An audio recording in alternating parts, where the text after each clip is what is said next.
Jonathan, I was wondering, I don't know how you normally were at Wisconsin at this maybe halfway through the season, which is sort of where you would be now. Do you feel fresh? I mean, the fact that you had no preseason games, which you would have played a lot, and now you get a break. How do you feel going into what you hope to be as a pretty good stretch run? How do you feel physically? I feel great physically. It sucks because, going into the season, I mean, you're excited to work with Marlon. I mean, I was ready to learn so much from him. And then once he went down, I mean, you didn't know how the season was going to turn out as far as the running back room and how, we were going to do it. But, I mean, we've been doing a great job. I mean, we've been all in there trying to make plays. And, we've all made some plays and, we've all missed some plays. And that's just what we're trying to do as a group. We're trying to make ourselves better, especially throughout this bye week. I mean, really hitting it hard on focusing how can we improve because, like you said, we got a stretch run coming up. Zach Kiefer? Jonathan, what have your interactions been like with Marlon? Has he stayed in touch? Does he text you during the week after games? Have you seen him at the facility? How has that played out? Yeah, he's always at the facility, but he also, shoots me a text message. And sometimes, I mean, I really just ask him questions about, how is he able to be so effective and, maybe there's certain runs or, certain pass play concepts. And I'm asking him, hey, like, what is going through your mind when you hear this? Or, on this scheme, what are you thinking? How are you able to be so effective? I mean, I saw you on this one run. And he's able to break it down of, maybe, hey, that was just a game situation thing where we knew that this team did that, or if it was where your eyes, going through your progression and your read. So he's been very, very helpful, and I'm sure he's been helpful to the other backs as well. I'm shooting them messages as well, but he always talks to us in the facility. So is he in some of the running back meetings?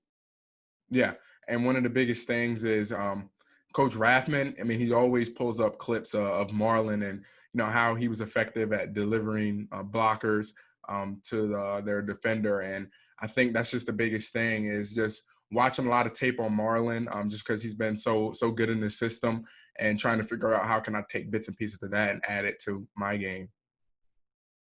Phil B. Hey, Jonathan. You have every reason to feel good about what you've done so far as a rookie, adjusting to an expanded role. I'm not trying to ask a question with a negative connotation, but how much does it fire you up when you look at rankings or when you hear that the Colts are 28th in rushing and 32nd in yards per carry?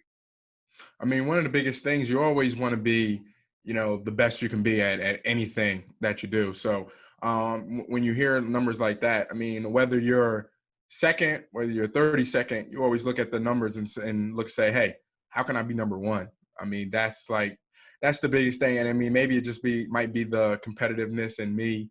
But one of the biggest things is understanding that you want to be the best that you can be in anything you're doing. So if you're not number one, I mean, you're always working to try to be number one. You're always working to try to be perfect. And, that's why you practice each and every single day, chasing perfection. And, that's something that you just try to strive for every single day. Thank you. Go three more here. George Bremer. Jonathan, a couple of weeks ago, you were talking about the speed of the game, and you realized that you had to make a decision and kind of live with it and not take too much time. It seemed like you kind of put that together on the field. How's that going now for you? Is the game starting to slow down at all for you?